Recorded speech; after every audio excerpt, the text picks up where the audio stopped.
Bismillahirrahmanirrahim. Assalamualaikum warahmatullahi wabarakatuh. Bertemu lagi dalam kelas mengaji menulis tesis di bahagian research methodology, di bahagian metodologi penyelidikan. Kita dah sampai ke hari yang kedua. Hari itu kita cover pengenalan metodologi dan hari ini kita akan cover reka bentuk penyelidikan. Jadi approach kaedah untuk saya sampaikan apa itu research design adalah dengan kaedah yang agak ringkas. Banyak yang saya beri contoh, tak silap saya ada 11 contoh daripada 11 tesis kebanyakannya. Jadi daripada tesis ni saya nak tunjukkan option yang ada ataupun pilihan yang ada bagaimana untuk menulis reka bentuk penyelidikan. Antaranya saya akan cerita sedikit secara basic adalah tidak mampu untuk saya ceritakan segala-galanya berkaitan dengan research designs. Ada research design ni mengikut sekolah dan bidang. Setiap bidang ada sekolah-sekolah yang terbaik yang biasa dan common dia orang menjadikan panduan dan rujukan. Dan setiap dalam kaedah penyelidikan juga bila kita sebut kuantitatif, kualitatif, mixed methods dan juga multi method, masing-masing ada sekolah kaedah masing-masing. Jadi adalah mustahil untuk saya cover semua benda dalam tempoh kurang lebih sejam ni yang berkaitan dengan reka bentuk penyelidikan. Jadi saya lebih pada approach supaya kita dapat faham apa tu research design. Jadi kenapa dia penting dalam sebuah tesis, dan saya tunjukkan dalam sudut dalam bentuk teks dan juga ada dalam bentuk visual. Sebab saya rasa trends, sebab 2 kali saya buat masih postgrad jadi student, kedua-dua tesis saya perlukan dalam bentuk visual. Jadi dengan visual tu orang boleh nampak kita punya aliran ataupun step dalam metodologi ni.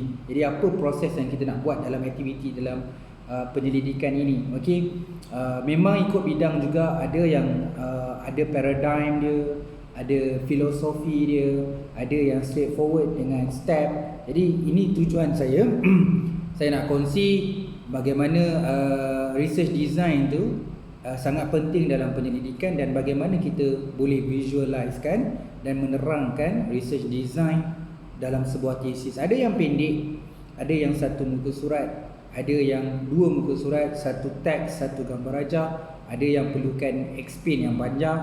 Sebab orang nak clear cut bagaimana kita punya aliran dalam metodologi, proses kita dalam metodologi. Jadi keseluruhan bagi menjawab ke semua objektif dan persoalan kajian itu, bagi menjawab setiap penyataan masalah kita tu, kita perlu ada proses penyelidikan yang menyeluruh untuk cover semua tu. Okey, jadi saya mulakan sedikit dengan definisi, kemudian saya akan go through contoh demi contoh.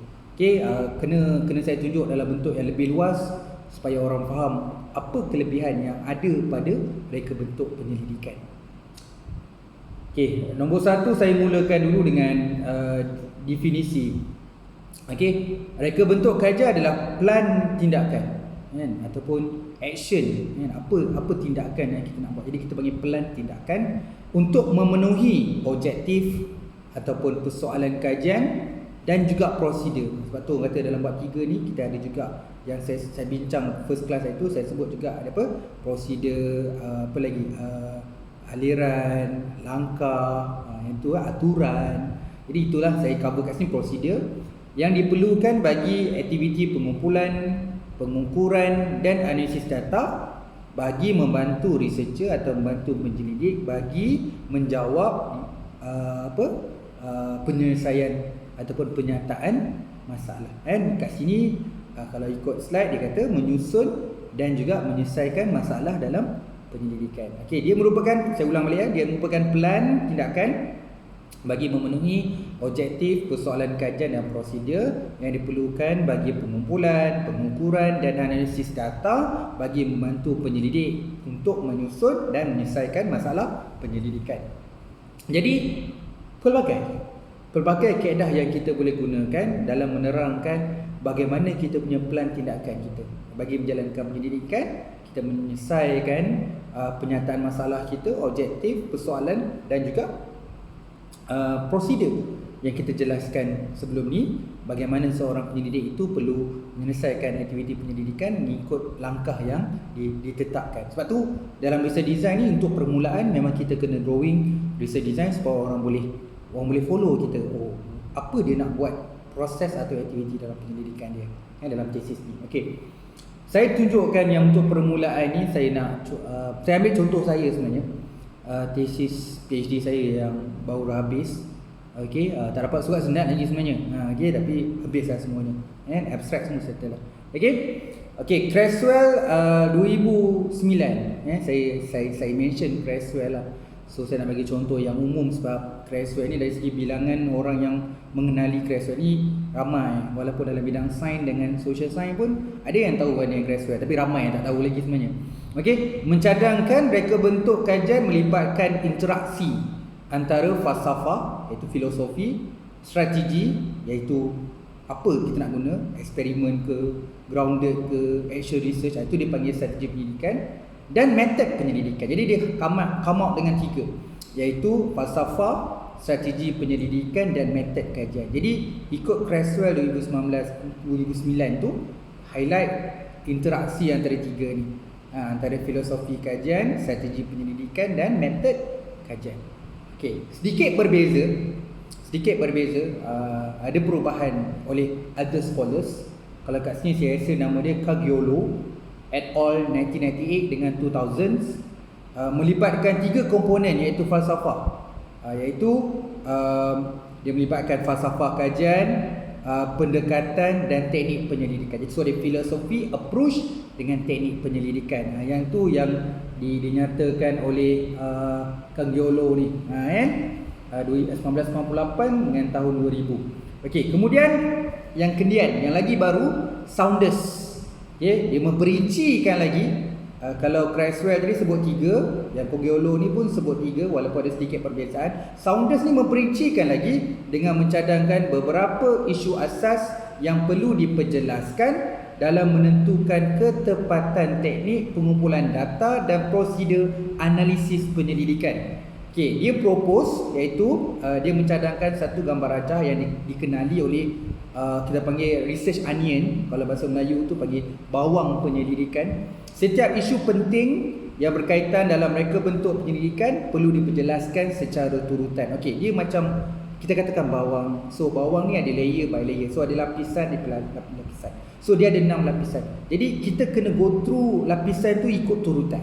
Okey, yang pertama falsafah penyelidikan, kemudian pendekatan, strategi, pilihan, ufuk masa dan juga last sekali teknik dan prosedur. Jadi Saunders ni sebenarnya dia tak jauh beza seperti mana yang di-highlight oleh Caggiolo ataupun Creswell tadi tu. Tapi dia kembangkan daripada 3 menjadi 6. Bermula daripada falsafah, lepas tu pendekatan, kemudian strategi penyelidikan, pilihan, kemudian dari segi ufuk masa dan teknik dan prosedur. Jadi ada 6 layer. Okey.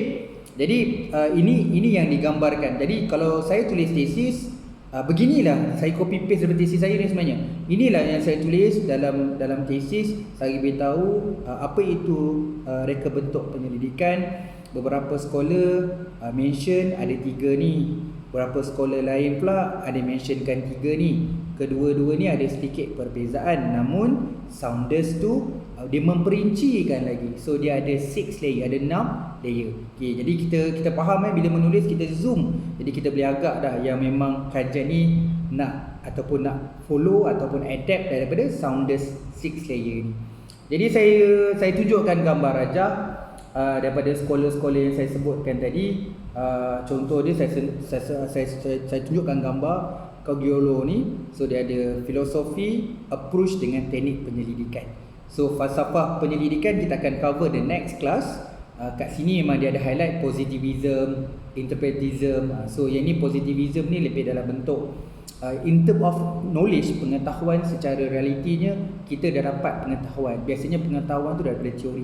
So teori dah ada, konsep yang jelas dah ada. Sebab tu dia panggil positivism. Okey, tetapi dalam konteks interpretism ataupun social constructism ni, dia lebih berbentuk pengajian sosial yang mana kita kena tengok benda yang natural ataupun yang semula jadi. Contoh je pengalaman, daripada pengalaman tu baru kita faham tentang pembinaan sosial. Jadi dia berbeza, dia sikit berlawanan dengan positivism.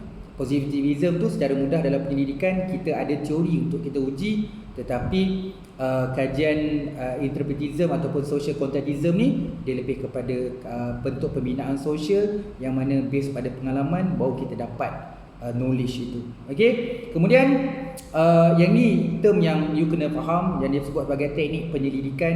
So teknik penyelidikan ni dekat sini dia cakap LR, temu bual, dokumen, analisis kandungan. Ini faham. Jadi dekat teknik penyelidikan kat sini lah yang banyak orang berdebat, orang keliru antara teknik penyelidikan ni dengan lain-lain. Sebab tu Saunders dia keluar 6 layer supaya dia nak keluarkan pecahan supaya kita boleh buat pengasingan mana satu pilihan, mana satu kita panggil apa, masa, ufuk masa tu, time horizons, dan juga mana satu teknik dan prosedur. Jadi kat sinilah yang kenapa kajian 2019 oleh Saunders tu sebenarnya memudahkan lagi kita buat pengasingan dalam research design, dalam kajian kita. Okey.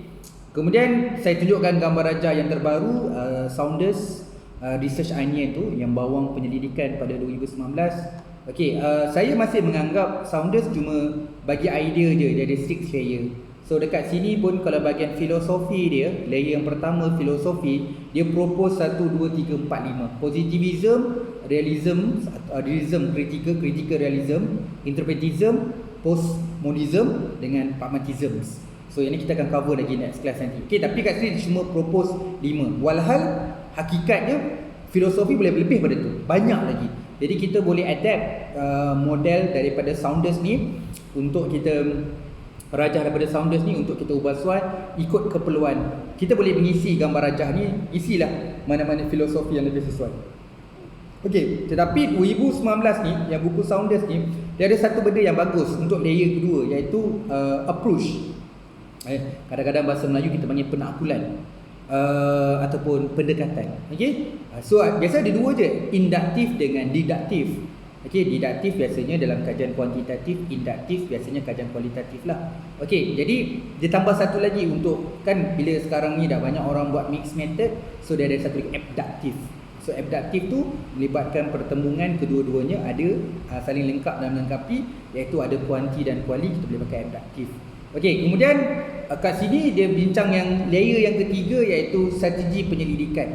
Okey, strategi penyelidikan, research strategi ni ada banyak, memang banyak. Jadi dekat gambar rajah ni seperti mana dalam buku Saunders, itu juga yang Pak Cik laporkan. Jadi sebenarnya kita boleh ubah suai, meletakkan lagi strategi-strategi penyelidikan yang tak ada di sini. Banyak, memang banyak. Jadi kat sini cuma tunjuk beberapa saja strategi penyelidikan. Okey. Sebelum kita cerita pasal strategi penyelidikan, kita kena tahu dulu kajian kita ni berbentuk tunggal ke dan sebagainya. Jadi kita kena tengok kajian kita juga dari segi metodologi pilihan. Kan? So dalam gambar rajah ni akan menunjukkan layer yang seterusnya. Kemudian strategi. So strategi apa nak pakai? Boleh jadi experiments, tinjauan, okey. Kemudian kita pergi pada ufuk masa, dan last sekali ada teknik dan prosedur. Lepas ni nanti Pak Cik akan tunjukkan contoh yang sama dengan research onion ni, yang mana PhD Pak Cik guna benda yang sama juga. Tapi beza dia, kalau you tengok dalam slide, saya lukis gambar ni kemudian saya bulatkan. Okey, ada sedikit yang berbeza lah kan. Saya rasa benda ni tak ada jadi terlalu besar sangat lah, tapi walaupun dia ikut turutan. Sebab kalau tengok siapa yang biasa dengan research onion ni, kalau yang lama dengan yang baru ni ada sedikit perbezaan dalam segi gambar rajah. Kita kena double check lah kan. Kalau saya Pakcik silap, betulkan Pakcik. Okey. Dari segi layer, dari segi metodologi penyelidikan dengan dekat strategi, which one yang dulu? Metodologi pilihan dulu ke ataupun strategi penyelidikan yang dulu? Okey, tak apa. Tapi dia masih lagi dalam layer ke-66 tu. Okey. Bahagian ini Pakcik tunjuk dalam tesis Pakcik. Untuk bahagian filosofi, Pakcik dah listkan seperti mana dalam buku Saunders ni, Pakcik bulatkan mana yang nak gunakan dalam tesis ni. Itu kelebihan. Jadi kalau tanya saya, trend sekarang ni nak mudahkan kita buat research design. Jadi bukan hanya di Malaysia, saya pun a few research termasuk dekat UK pun especially, dia orang pun dah guna research onion ni. Jadi maksudnya dia ambil gambar rajah ni dan kemudian dia bulatkan mana yang dia nak pakai. Okay, so dalam kes ni cik buat kuantitatif, jadi bulatkan positivism, bila approach bulatkan didaktif. Kalau kajian ni kajian monomethod, ambil satu je iaitu kuantitatif, kemudian menggunakan survey ataupun tinjauan.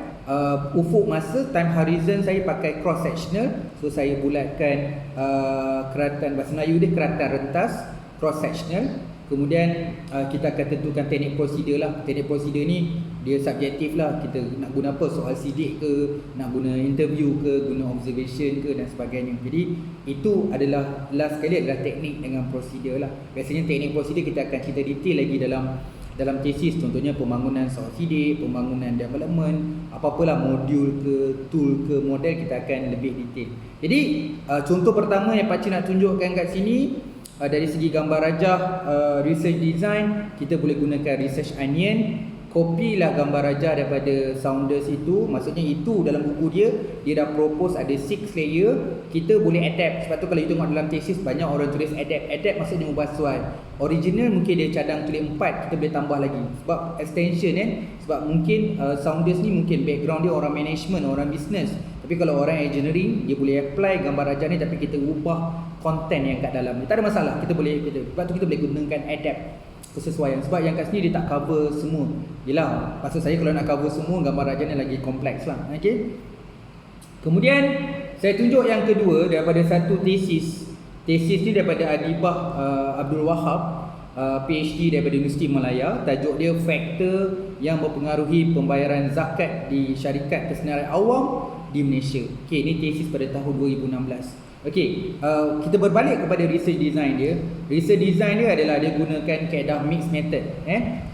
Reka bentuk kaedah gabungan, dia gunakan Creswell, buku pada tahun 2008. So idea influence daripada Creswell bila gunakan mixed method. Kemudian dia tunjukkan gambar rajah awal daripada Creswell. Kemudian dia extends kepada research dia, daripada influence pada Creswell tu dia come out satu bentuk reka bentuk penyelidikan yang lebih detail sesuai dengan kajian dia. Satu menarik dalam segi paparan gambar rajah ni lah yang kita boleh belajar.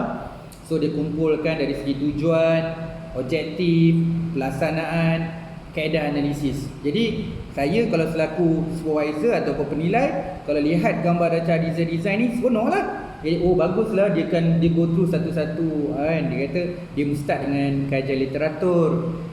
Kemudian dia buat dia start dengan kualitatif, kemudian ada 2 fasa dalam kuantitatif. Okey, so mengandungi analisis kandungan, analisis induktif, deskriptif dengan juga analisis hubungan. So dia jelaslah. So dia jelaskan ni cover objektif 1, ni objektif 2, objektif 3, objektif 4, objektif 5. Nanti you tengok slide nombor 9 ni, you tengok dapat gambar rajah. Okey, saya yakin kalau orang yang first time tengok dia akan nampak, baguslah, simple lah macam ni. Okay, ni permulaan tau research design. Mungkin gambar rajah you lukis macam ni, tapi you kena deep lagi. Kita kena mendalam lagi untuk next section. Contohnya 3.3 nya research design, ada orang yang pecah 3.31 filosofi, 3.2 approach.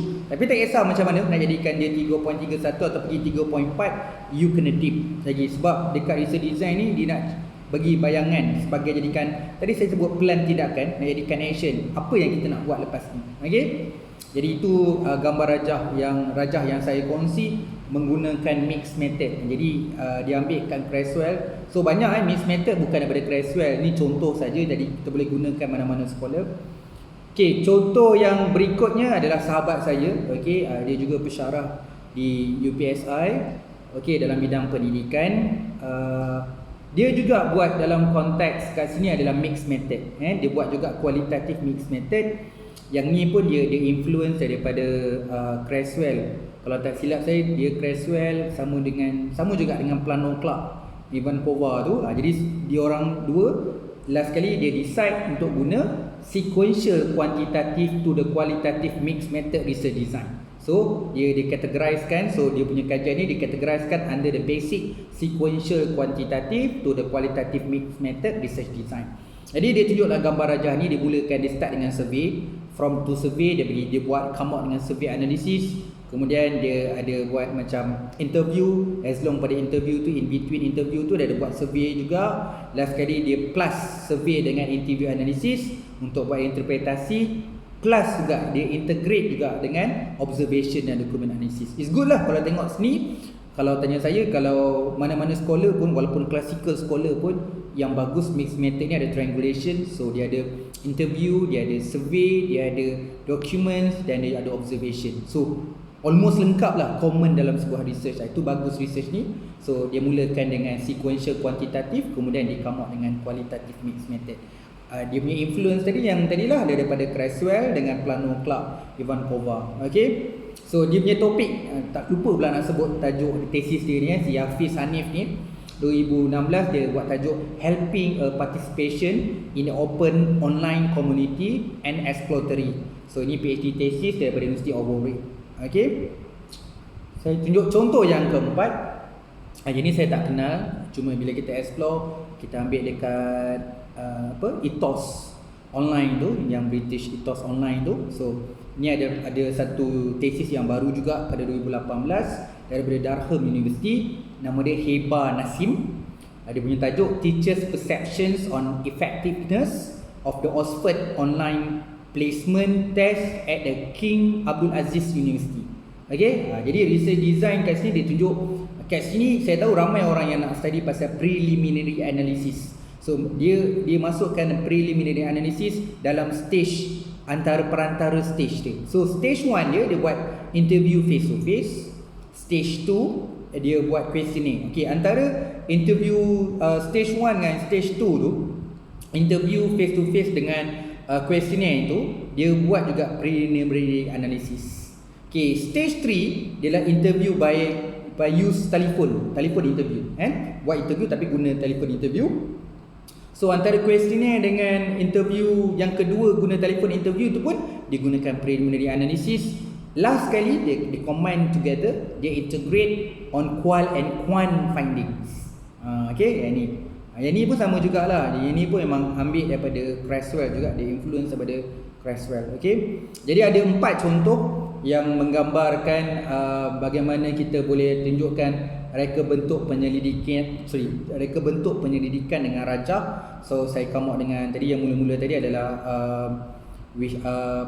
Saunders, kemudian masukkan sedikit kualitatif atau mixed method, kaedah gabungan tadi yang daripada UM tadi tu saya sebut. Kemudian siapa tadi, Adibah Abdul Wahab tadi, yang faktor yang mempengaruhi pembayaran zakat di syarikat tersenarai awam di Malaysia, yang buat mixed method. Tetapi gambar rajah ni sangat komprehensif, bagi saya bagus untuk lihat, bagus untuk study. Nanti slide nombor 9. Kemudian saya cover Hafiz Hanif, bagaimana dia masukkan elemen kuantitatif, sequential kuantitatif, sebelum dia masuk mixed method kualitatif. Kemudian yang last sekali saya tunjuk bagaimana kalau kita nak absorb preliminary analysis in between dalam kita buat interview, survey dan juga second pun kita balik. Jadi kapit lah. Jadi dia ada start dengan interview, questionnaire, interview, last sekali baru kita integratekan qual and quant findings. Okay, saya ada tunjukkan juga dalam slide ni contoh penulisan. Okay, dia tidak gambarkan. Macam tadi saya tunjukkan gambar rajah bagaimana satu kajian itu mula-mula dia buat penerangan dalam bentuk teks, dalam perenggan, kemudian dia keluarkan gambar rajah. Biasanya gambar rajah kita tunjuk ada scholar dulu yang asal influence kita yang ni. Mungkin suatu, mungkin dua, integrator tu kita come out dengan kesesuaian. Jadi kita keluarkan satu research design sebenarnya relate daripada satu scholar atau dua atau tiga atau lebih scholar untuk kita bina atau bangunkan kita punya research design. Sebab research design kita nak jawab setiap objektif dan persoalan kajian, jadi kita kena rangka kita punya research design. Kadang-kadang tak boleh sama, kita kena kadang-kadang adapt, ubah sesuai. Sebab tu dibenarkan research design kita ubah sesuai, tapi kena bagi justifikasi lah. Sebab tu kita kena highlight scholar tu dulu. Okey, tapi untuk yang bahagian ni pula, contoh penulisan research design, saya nak tunjukkan saya snapshot daripada satu tesis. Contohnya daripada satu tesis PhD daripada Universiti Teknologi Mara oleh Ruzanifah Kosnem, Dr. Ruzanifah Kosnem 2018. Dia buat tajuk Goldina Acceptance in a Modern Monetary System, Empirical Evidence in the Context of Goldina Community in Malaysia. Jadi dia buat research design, dia explain. Okay, contohlah saya baca dia mulakan, research design is the overall structure and orientation of investigation which consists the technique or procedure in collecting analysis data in order answer research question eventually to achieve research objective. Jadi sama je, lebih kurang macam saya punya penerangan awal tadi, apa definisi research design. Okay, research design should be consistent with the research philosophy. Okay, dia pun cerita benda yang sama, cuma dia cerita dalam bentuk teks, dia highlight Saunders juga, tapi dia pakai Saunders 2009. Dan kemudian ada comprise judgment on the sampling choice and data collection and data analysis. So kita kena masuk dekat teknik dan prosedur, tapi sekarang ni dia come out dengan sampling choice, collection and data analysis sekarang 2003. Okay. In this research, okay, berdasarkan scholar yang disebutkan Saunders dengan sekarang dengan Bryman tadi tu, in this research the most appropriate design to answer the main research question by using cross-sectional field survey using online question. Okay, kita tahu bila sebut cross-sectional ni dia tidak ada dipengaruhi dari tempoh masa. Biasanya gunakan soal sidik. Yalah, bila soal sidik tu dah siap, nak pergi collect lah.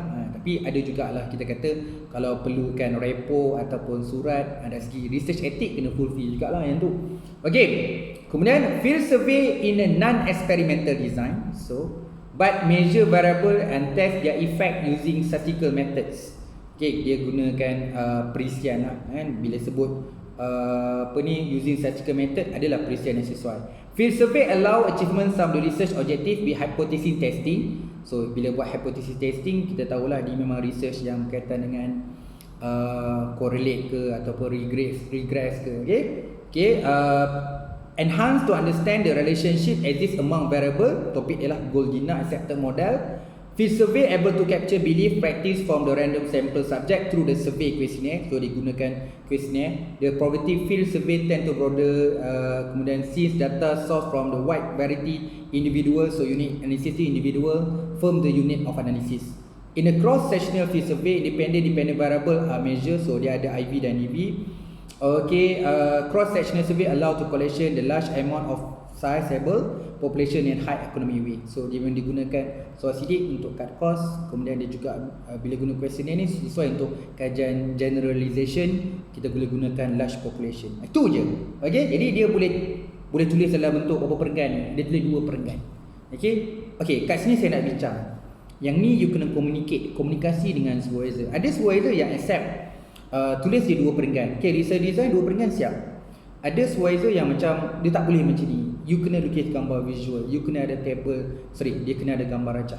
Jadi you kena refer scholar dan sebagainya. Cuma dekat sini dia straightforward. Kalau tanya saya tak ada masalah. Nak dapat PhD layak.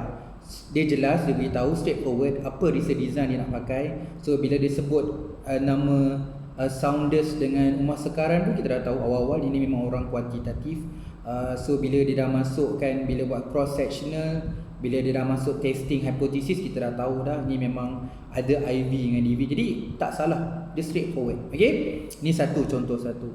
Okay, contoh 2 daripada Fazilah Razali, yang ni PhD students dulu PhD students, sekarang pensyarah di UPM. So dia belajar dekat UPM, jadi pensyarah di UPM juga sekarang ni. Tajuk dia adalah model pembentukan minat kerjaya sains, teknologi, kejuruteraan matematik dalam kalangan pelajar sains tingkatan 4 di Selangor.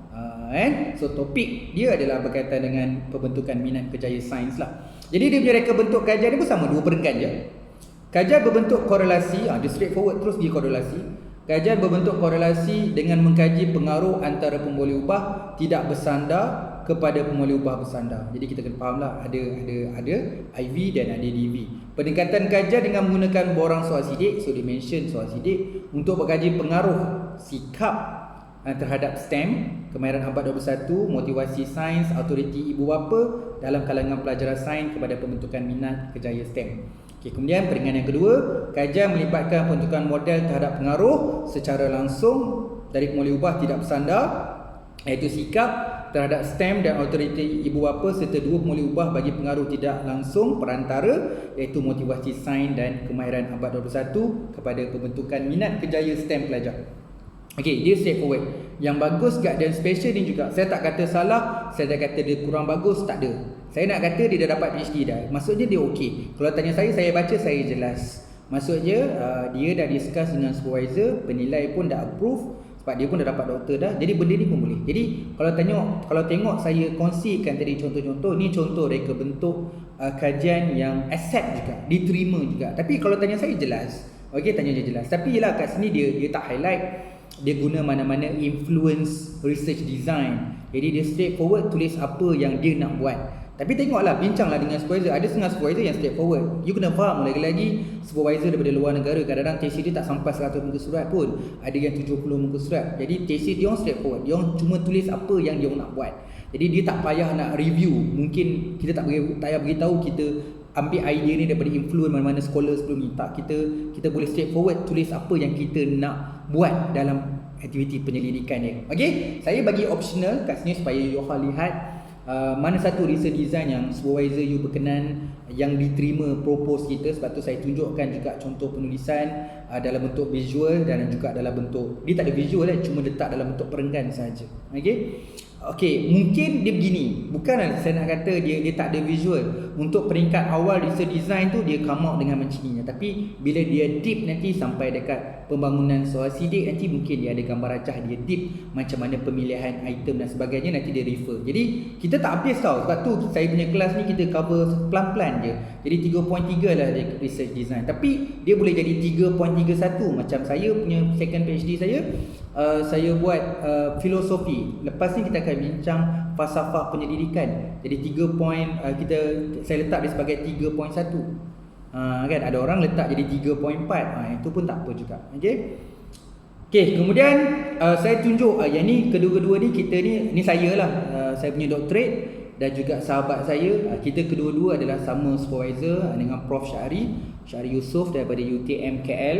Jadi yang beza dia buat PhD, saya buat doctorate engineering. Jadi disebabkan practice, sebab mungkin engineering ni dia tak adalah filosofi. Dulu saya rasa macam tak perlu filosofi, tapi bila saya keep belajar sains ke ataupun engineering ke, memang saya dah jumpa dah construction pun memang macam Saunders tadi tu memang familiar. Orang bidang sains dengan engineering pun guna Saunders. Tapi dia adapt lah, dia ubah sesuai lah ikut keperluan bidang engineering, teknologi, teknikal ni. Tapi dekat sini kita tak jumpa. Macam tesis saya tak ada tulis research design. Saya tulis dia overall structured research methodology ataupun outline of research methodology. Jadi bab 3 dekat research methodology. Jadi sebelum saya cerita detail, saya come out dengan satu gambar rajah, lebih kurang macam flowchart, tapi dalam bentuk gambar rajah lah.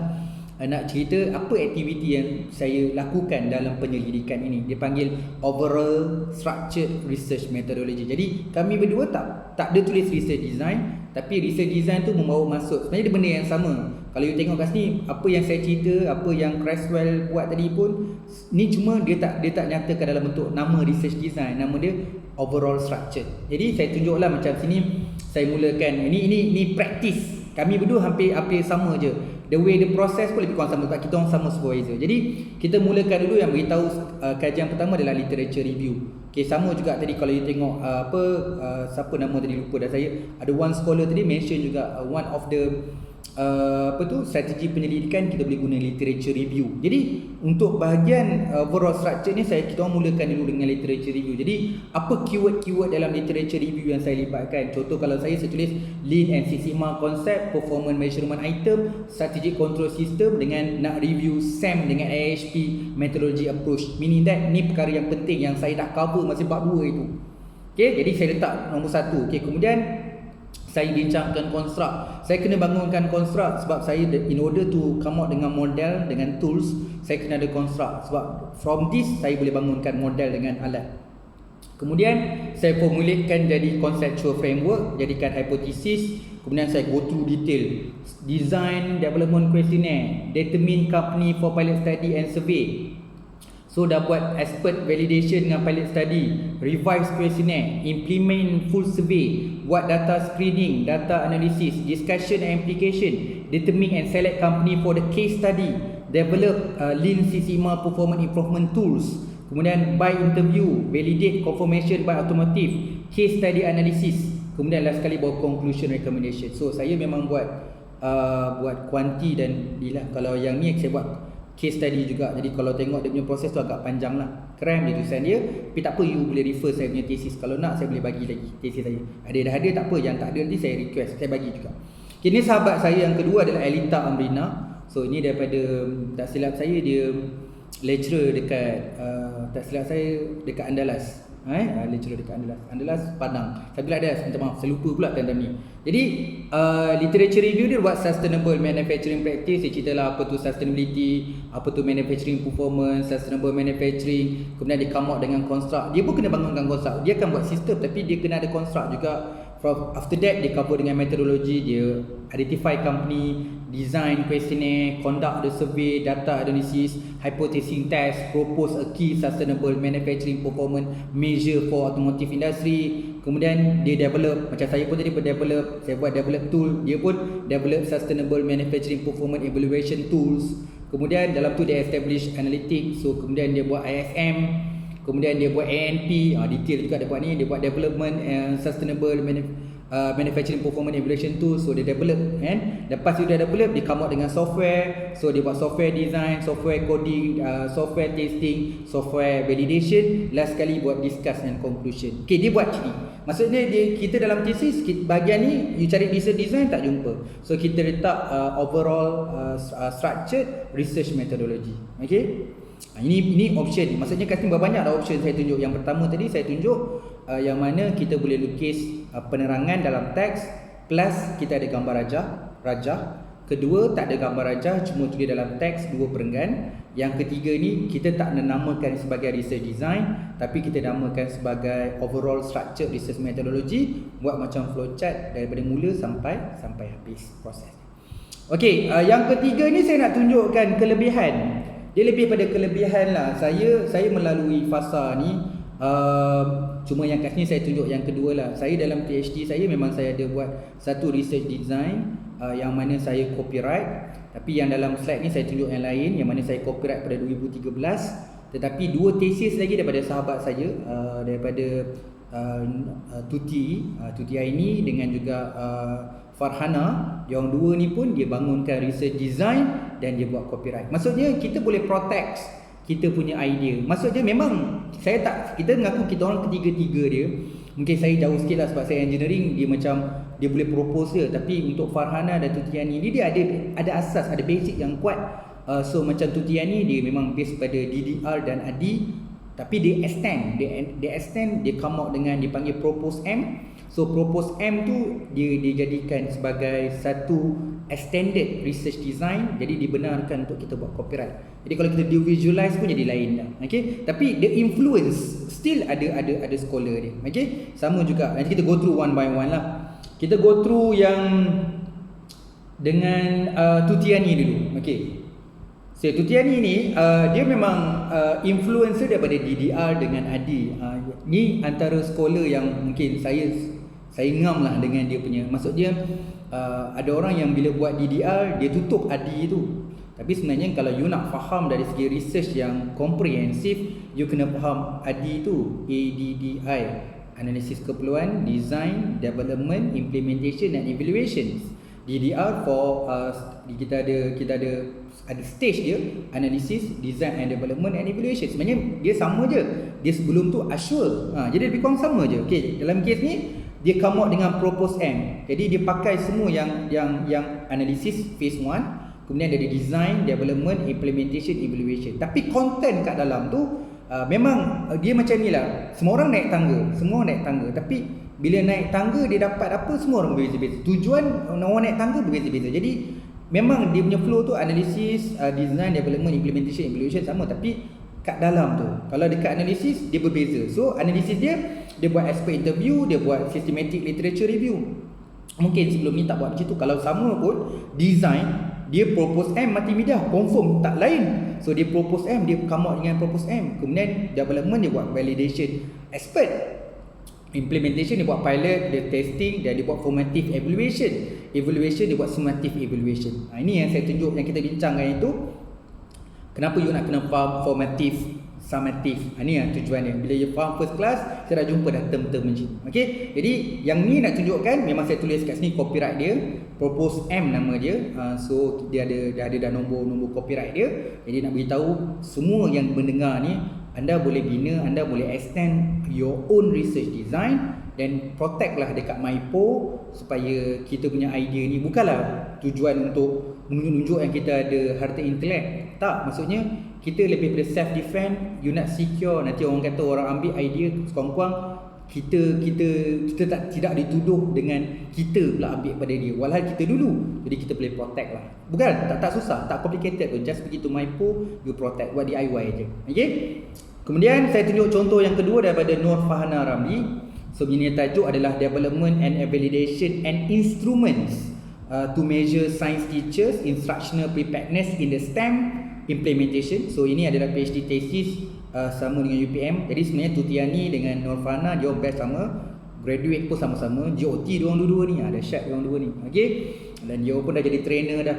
Dia very close juga dengan Pak Cik. Ada juga a few yang diorang dah collaborate dengan Kaizen Renovation. So dia dah banyak. So adalah kursus-kursus yang mana yang kita work together untuk, especially Nur Fahana ni dia punya expertise dia adalah untuk bangunkan instrumen. Kalau Nur Titiani tadi dia bangunkan modul. Okey. Jadi yang kat kedua ni kita pergi kat Nur Fahana Ramli ni, dia ni membangunkan instrumen. Jadi berdasarkan dia punya panduan, dia refer Develis dengan Miller sebagai panduan dia untuk membangunkan 10 step dalam untuk membangunkan instrumen, proses instrumen ni. Jadi nombor satu dia start dengan instrumen conceptualization, kemudian second dia start dengan instrumen development, phase and content validation, pilot study, reliability test, item analysis, revise, nombor 8 field study construct validation, criterion validation, compile final stamp tip instrument. Jadi stamp tip instrument tu lah dia pun dia copyright supaya nak kekalkan originality. So memanglah dia influence atau ada guide daripada panduan, tapi dia come out with something extension yang berbeza daripada yang asal. Jadi ini nak beritahu you all boleh bangunkan research design yang mana you extend yang you boleh protect. Saya suka juga gambar Rajah, sama juga dengan sebelum-sebelum ni, bila dia boleh align kan, dia boleh tunjukkan 10 step tadi. Ni untuk research question 1, ni untuk research question 2, ni untuk research question 3, research question 4, question 5. Okay, you kena lihat tau, sebab saya susun. Saya sebenarnya kalau buat slide, kalau letak gambar Rajah ni memang ambil masa setengah hari jugalah daripada tengah hari tadilah sampai ke hujung petang nak berbuka, memang nak siapkan slide ni. Dia bukan pasal nak buat je, nak screenshot, tapi nak berfikirkan idea macam mana benda yang mudah nak bagi you all faham. Jadi saya tunjukkan contoh dengan contoh supaya you dapat idea. Jadi bagi orang yang nak buat kualitatif mixed method, ada contoh tadi. Nak buat instrumen ada contoh, nak buat modul ada contoh, nak buat korelasi regress ada contoh. Orang nak buat alat macam engineering tadi ada contoh. Yang tak ada visualis dalam bentuk teks pun ada contoh. Jadi saya nak tunjukkan contoh. Okey, yang last sekali adalah yang bahagian saya. Saya tunjukkan saya punya guideline, nama dia LSSPI. Jadi saya nak bangunkan satu tool untuk supplier selection, pemilihan supplier. Isu yang paling besar adalah ketika itu sebenarnya benda tu apa yang saya takut dah berlaku pun sebenarnya. Ketika itu bila pemilihan supplier, kita dekat Malaysia ni kita ada satu graf yang decline dari segi Bumiputra punya vendors. Bila measure by performance, of course syarikat antarabangsa ataupun joint venture mostly lagi perform daripada Bumiputra vendors. Jadi dia dah berlaku dah kat situ yang macam nak bergabung, ada yang nak buat joint venture, tapi nak jadikan syarikat local Sdn Bhd yang memang Malaysia pace tu semakin menurun. Hinggalah perkalihan partnership dan sehingganya pembelian share dan sebagainya, masalah tu semakin rumit. Dan kajian saya ni sebenarnya perlu ada extension dan sebagainya. Ketika tu saya membangunkan satu pengukuran pemilihan supplier yang seimbang. Kan, biarlah oren dengan oren, pisang dengan pisang, temikai dengan temikai. Maksudnya pengukuran tu seimbang. Jadi saya mengekalkan juga lean, sebab otomotif tak boleh lari dengan lean. Jadi bila sebab fikirkan kepuasan customer, apa-apa dalam industri pun ada customer dia. Jadi Six Sigma ada satu kekuatan bila kita berhadapan dengan customer yang kompleks. Sebab tu saya combinekan Lean Six Sigma untuk increasekan quality and customer improvements. Okay, saya gabung. Tapi memang little bit Six Sigma sikit je. Yang mostly yang besar memang Lean lah dekat sini. Jadi saya kawinkan. Bila sebut performance ni, kita tak boleh lari lah yang benda yang komprehensif. Memang kita kena adapt. Konsep dia ada, namanya balance scorecard.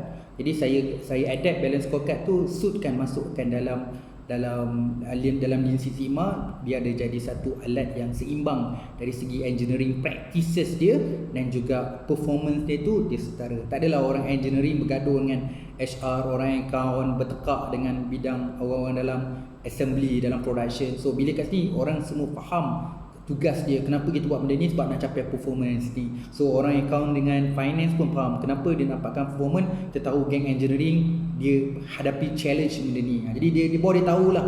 Kalau tidak, dulu selalu bergaduh dari segi bonus. Okay, dah lah duduk dekat account, duduk depan komputer, tak gerak mana pun dapat full bonus. Tapi orang yang kerja dalam engineering, dalam production, ada yang putus jari, ada yang kena MC, ada yang berabuk, hitam, baju tak pernah bersih, kena potong bonus sebab tak perform. Walhal semua benda jatuh dekat production, sales semua datang daripada production. Tapi yang buruk cuma nampak dekat production. Jadi saya observe, saya nampak benda tu. Jadi saya come out dengan satu sistem yang friendly. Jadi macam orang to be professional, to evaluate performance untuk departments, untuk itself Produa sendiri. Saya buat itu, Produa dan Proton, dan juga pada supplier. Lepas tu dia come out dengan Malaysia Automotive Industry. Jadi saya bangunkan dia punya research design tu LSSPI. Itulah LSSPI. Jadi jadikan assessment tools. So L yang pertama, looking goal setting. L, looking goal setting. So saya adalah 1.1 dia define the goal, 1.2 identify the criteria, sub criteria and alternative. Go through dengan S. L tadi dah looking for goal setting. Yang ni S, structure the hierarchy. So identify and drawing the hierarchy of LSPI. Kemudian set the benchmark. So saya keluarkan dua, iaitu determine pair wise dengan calculate measure relative weightage. Last sekali keluar summary result. Kemudian keluar performance assessment. P performance assessment, dia keluar rating LSPI measures. So kita akan measure, kita gunakan analytical hierarchy process AHP kat sini. Last sekali kita keluarkan improvement control plan. Okay, Lean Six Sigma performance aspect self assessment tool. So yang ni keluar. So saya punya contribution yang paling besar sebenarnya last kali keluar selai je report. Jadi kalau sebelum ni nak pemilihan supplier, report main filing banyak sangat. Jadi yang last ni kita boleh save dari sudut nak simpan E ke ataupun nak print, selai je. Sebab dalam selai tu kita come out dengan all the report, all the tools ni come out dengan report timbul selai. Apa yang audit nak semua dalam selai tu. Jadi kita ada paperless sikit lah kat sini. Okay, jadi saya bangunkan research design kat sini namanya LSSPI, iaitu look for goal setting, structure the hierarchy, as berikutnya set the benchmark, performance assessment, I adalah improvement control plan. Jadi saya keluar. Dia beza sikit lah engineering ni sebab kita gunakan case study. Sebab saya gunakan case study. So bila case study kan macam saya sebutkan tadi kan, quali and quanti. Orang quanti ni apa-apa ilmu dan knowledge tu dia dah ada, dah wujud. Sebab tu dia boleh gunakan teori untuk dia test. Tapi bagi orang kualitatif yang saya gunakan case study ni, benda tu tak ada. Melalui proses buat case study, documentation, buat observation dan interview, kita dapat sedikit knowledge, dapat dah dalam proses experience tu. So kita come out dengan satu design untuk dalam membangunkan tools ni. Untuk supply separation tool ni, saya bangunkan research design. Jadi sekarang saya nak tunjuk bagaimana you all dekat luar tu ada yang bidang saintifik, ada bidang humanistik. Iaitu kalau saintifik tu kuantitatif. Kuantitatif ada dua version. Satu yang main survey, satu lagi yang main deskriptif. Biasanya orang pure engineering, pure science. Kemudian ada humanistik. So humanistik ni ada besar kan, yang paling dekat actual research. Kemudian ada case study yang betul-betul theoretical base, dia ada grounded theory. So dia ada yang phenomena based, ethnography, so ada lain lah, narrative inquiry. So dia banyak lagi. Jadi saya tak boleh samakan semua benda tu. Masing-masing ada keperluan, ada scholar dalam research design. Saya advise beberapa step. Yang pertama, you tahu dalam bidang masing-masing apa buku research method bidang. Cuba check dalam buku tu dia ada tak keluar research design. Macam orang bidang social science, dia baca Creswell. Creswell ada gambar rajah dia. Okey, dia ada keluar gambar rajah. So gambar rajah tu adakah dengan gambar cadangan dalam buku tu, research design tu, kita boleh absorb 100% ataupun you kena modify.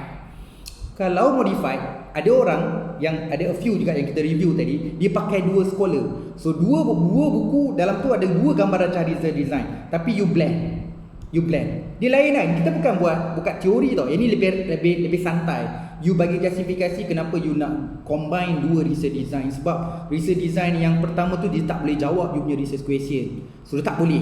Jadi kalau kita nak kembangkan saja nampak macam kenapa kita nak kembang sini walhal kita ada lagi 1 buku scholar.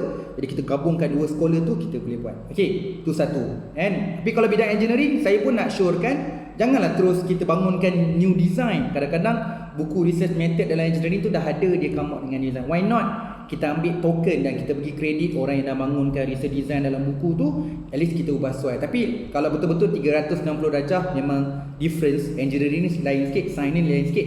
Memang kadang-kadang boleh jadi 360 darjah berbeza. Jadi macam pakcik tadi. Jadi macam saya tadi tu, bila saya bangun LSPI tu memang saya bangunkan sendiri lah. Tapi sebenarnya influence daripada literature lah. Sebenarnya practitioner. Bila dekat industri kita panggil best practice. So industri dah ada audit, practice committee, checklist lah. Jadi dia dah ada benda tu. Saya cuma nak memasyurkan dalam akademik. Jadi kalau orang industri tengok saya punya tool ni, tengok research design ni, dia kata, oh ini biasa dah kita buat benda ni, cuma adalah sikit little bit extended sebab akademik. Jadi tapi kalau tengok dalam jurnal memang tak ada. Macam saya, paper ni memang saya publish dekat Taylor. So ada a few orang dah extend saya punya research design ni, so dia ubah sesuai. Cuma dia ikut step saya, tapi dia tak pakai LSSPI, dia keluar tadi.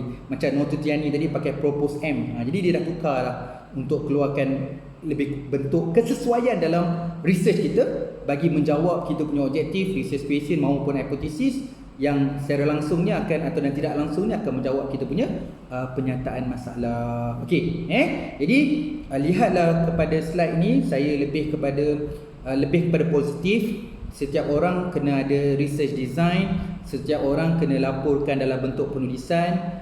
Kalau dia bukan nama research design, macam saya tunjuk saya punya doctorate tu, saya letak overall structured research methodology ataupun research methodology online yang kita start to end, yang macam kita buat flow chart. Daripada start to end, apa proses yang kita nak cerita dalam aliran research methodology. Okay, jangan nak mengatakan siapa lagi bagus, siapa lagi tidak. Boleh saja tanpa ada visual, tanpa ada rajah, kita boleh buat 2 perenggan. Contohnya nak buat 3-4 perenggan pun tak ada masalah. Ada yang nak letakkan gambar rajah saja, macam research onion tadi, letak je gambar rajah, bulat-bulatkan. Tetapi kalau orang bidang social science, jangan barang bulat sebab kita kena explain. So macam saya, memang saya dah bulatkan dalam research onion tu. Dekat bawah tu filosofi jadi 3.1, approach jadi 3.2, kalau ada apa di choice jadi 3.3, research strategy 3.4, time horizon 3.5, technique and procedure jadi 3.6. Jadi saya susun yang benda macam tu. Okay, for the next class nanti kita akan pergi pada research filosofi. Kemudian kita akan pergi research approach. Itu tujuan dia. Okay? Sekarang ni kita come out dengan kita propose research design. Next class kita lagi deep apa setiap proses yang ada dalam research design. Jadi sebenarnya kita buat research design, yes, kita lepas ni akan bincangkan research design, tapi secara objectively ni kadang-kadang ada orang yang tu jadi 3.4, ada yang jadi 3.31, terpulang pada keperluan masing-masing dalam pendidikan dan kesetujuan supervisor. Okey, jadi kita akan bincang satu persatu. Cuma malam ni kita bincang research design. Semua orang kena come out dengan benda ni. Memang semua orang kata, macam mana nak come out, kita baru nak prepare research methodology. Tu literature review, you dah review, jadi you faham sekarang. Oh, jadi sebenarnya research dekat bahagian literature review tu bukan hanya laporkan method, so research design juga. Takkan saya nak sebut semua perkara kan. Sebenarnya bila sebut metodologi tu termasuk dengan research design lah. Jadi kita boleh letak gunakan dalam matrix, kena boleh detailkan. Maksudnya saya menggunakan research design Creswell. Kajian ni, oh dia menggunakan research design daripada siapa? Daripada scholar Umar Sekaran. Oh yang ni pakai Pataji. Oh yang ni pakai Saunders. Ini pakai Zygmunt. Ni contoh je. Jadi kita tengok tesis lepas ni, orang lain punya tesis ataupun artikel, cuba tengok research design. Dia orang bagi pakai research design apa. Kalau kata dia bangunkan new research design, kita pun boleh adopt ataupun adapt. Tak ada masalah kan? Kat sini terpulang. Jangan kata tak dapat PhD pula kalau adopt research design, tak. Kalau you tengok dekat Creswell tu sebiji apa yang Creswell lukis tu, you nak adopt, you adopt. Creswell cuma buat frame, buat rangka. Dia fikirkan, okay, kalau you nak buat buat kuantitatif dulu, kualitatif ni. Ini gambar rajah. Nak gunakan embedded ataupun nak buat sequential. Jadi kat sini yang you kena faham, nak buat kualitatif dulu ke kuantitatif tadi. Sebab tu tak silap saya, Creswell come out dengan 7 jenis dalam mixed methods. Cuma you kena belajar juga sama yang dipanggil mixed method dengan mixed technique. Ada orang kurang faham, oh saya guna triangulation, saya guna observation, saya guna document, saya guna interview, saya guna survey, saya ni mixed method. Belum tentu lagi, you baru mix teknik. Sebab tu semua teknik. So method, adakah you gunakan 2 method? Jadi sebab tu kita akan faham nanti untuk next, kita akan belajar juga strategi penyelidikan. So mana satu strategi penyelidikan yang lebih sesuai untuk kuanti, mana strategi penyelidikan yang sesuai untuk kuali, mana strategi penyelidikan yang duduk dekat 2 alam. 2 alam ni contohnya action research dengan case study. Okay, walaupun action research dengan case study ni adalah kualitatif, tetapi dia ada sifat dia macam kuantitatif. Apa sifat dia? Dia orang boleh guna statistik, nombor 1. Dia orang boleh guna hipotesis, nombor 2. Nombor 3, dia orang boleh testing teori. So 2 kajian, 2 action research dengan case study ni dia macam terbawa-bawa approach didaktif, iaitu dia boleh testing teori. Itu yang bila saya tengok ada orang tanya, ni case study kuanti ke case study kualitatif? Dia ada tanya. Ni action research, tapi action research ni macam kuantitatif sebab cuba tengok orang buat case study dengan action research, dia macam dia tak boleh lari dengan elemen deskriptif kuantitatif. Okey, mungkin besar atau kecil dia.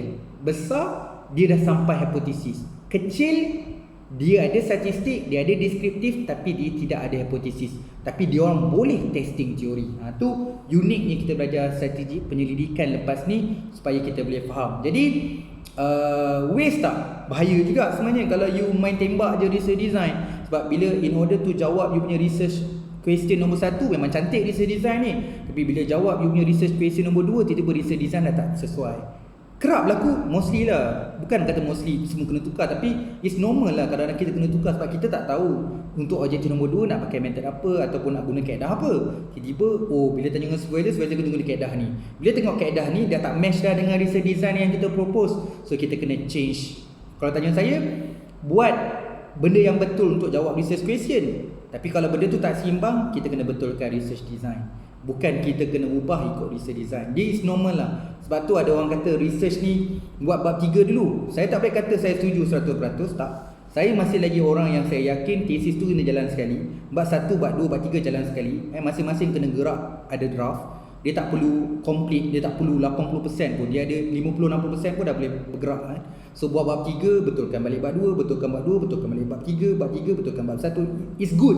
Seseorang yang melihat pada perspektif yang luas, yang kaya ini, dia akan berjaya. Tapi kalau orang yang pegang, aku buat bab 2 dulu, aku buat bab 3 dulu, boleh-boleh, semua orang akan sampai ke puncak kejayaan tu, tapi masing-masing akan jumpa dia punya berliku lah. Dia akan strong kat bab 3 tapi weak dekat chapter 2. Mungkin dia kena betulkan balik bab 2, betulkan balik bab 3. Jadi dia berlaku buat changes dan improvement tu dalam kadar yang besar. Variant dia besar. Maksudnya bila aku dah ubah bab 3, kena ubah bab 2 pun benda banyak. Kena ubah balik bab 1 pun banyak. Tapi kalau dia buat serentak, dia slightly, dia perubahan ataupun nak modify, nak improve tu benda yang kecil-kecil. Dia banyak kali dia buat sebab dia align. Tapi setiap kelemahan dan improvement tu dapat diatasi dengan sedikit mudah. Okey. Jadi minta maaf saya cerita detail sikit dengan research design.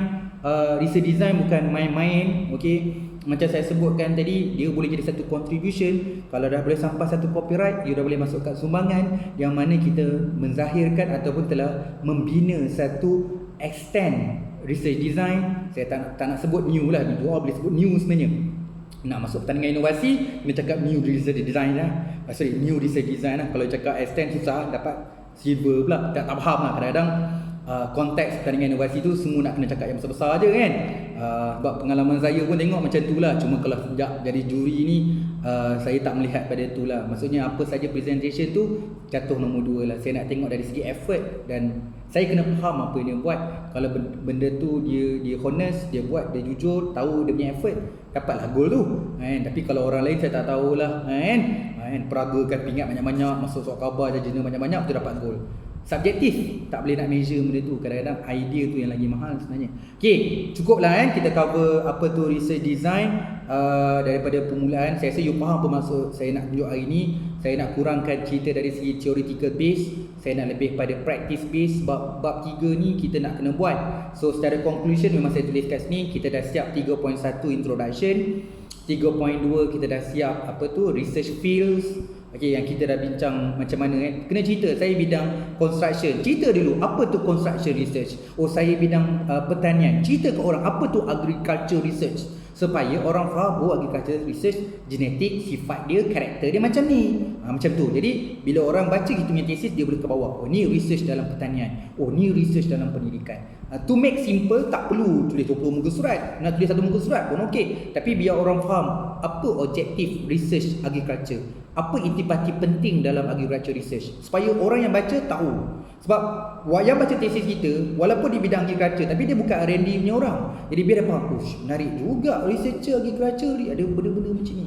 Jadi bila kita buat research field tu, kita bila buat research design, kita akan match dengan research design. Macam mana kita kena extend research design yang awal tu supaya menjiwai dalam bidang pertanian. Contoh dia. Okey, minta semua explore. Terlalu banyak untuk pakcik kongsikan. Kalau nak bincang, kalau tanya saya memang seronok juga buat slide ni. Macam ni dapat cover 11 tesis. Bila dapat cover setengah hari, kalau ada banyak masa nanti pakcik top up lagi, boleh jadi macam collector dah, tesis collector lah. Bila ada tesis kita boleh upgrade, kita belajar research design dia. Bukan apa, kalau you tengok research design, itu adalah nadi dalam sebuah research dah. Bila tengok research design, kita boleh nampak apa benda aktiviti penyelidikan dia. Dan betul lah macam Tutiani dan Norfana tadi, dia pergi copyright kan dekat Maipo, harta intelek kan apa dia punya idea, supaya itu adalah sesuatu yang benda